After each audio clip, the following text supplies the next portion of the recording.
تبرز محافظة كركوك كمدينة متكاملة تجمع بين عبق التاريخ وقدسية المكان وروح الترفيه في مزيج نادر يعكس تنوعها الثقافي والجغرافي. في قلب المدينة تقف قلعة كركوك شامخة على مر القرون، كأنها شاهد صامت على تعاقب الحضارة ومرآة حية لذاكرة المكان. ترتفع القلعة فوق تلة طبيعية تطل على المدينة من كل الجهات، وتحيط بها أسوار حجرية سميكة بنيت بأساليب هندسية تعود لعصور مختلفة. تنتشر آثار البيوت القديمة وبقايا المعابد والكنائس والمساجد في تناغم معماري فريد يعكس التعدد الديني والثقافي الذي ميز كركوك عبر التاريخ، محاطة بأحياء قديمة وأسواق تراثية تشهد على تاريخ طويل من الحضارات التي مرت على هذه الأرض. وبين تلك الأزقة العتيقة تنبض الحياة في الأسواق القديمة التي تحتفظ بطابعها المعماري التراثي وروائحها الأصيلة.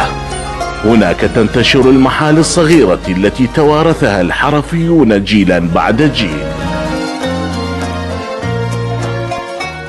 وعلى أطراف المدينة تصدح أصوات الزوار من مختلف المحافظات في العتبات المقدسة، حيث تقام الصلوات وترفع الأدعية، كما تحتوي على مقامات الأنبياء وأولياء الله الصالحين، مثل مقام النبي دانيال ونبي عزير عليهما السلام، والتي تعد مواقع روحانية يقصدها الآلاف سنوية.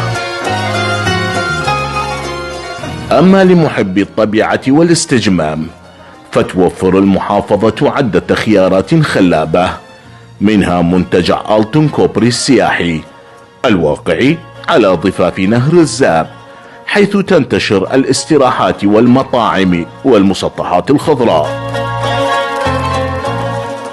وإلى الشمال الشرقي يقع سد خاصة تشاي الذي يعد واحدا من أبرز المعالم البيئية في كركوك، ويحيط بها مناظر طبيعية آسرة تشكل لوحة فنية من التلال والمياه. يجذب السد الزوار من هواة التصوير والاسترخاء، ويستخدم أيضا كمورد مائي مهم للمنطقة.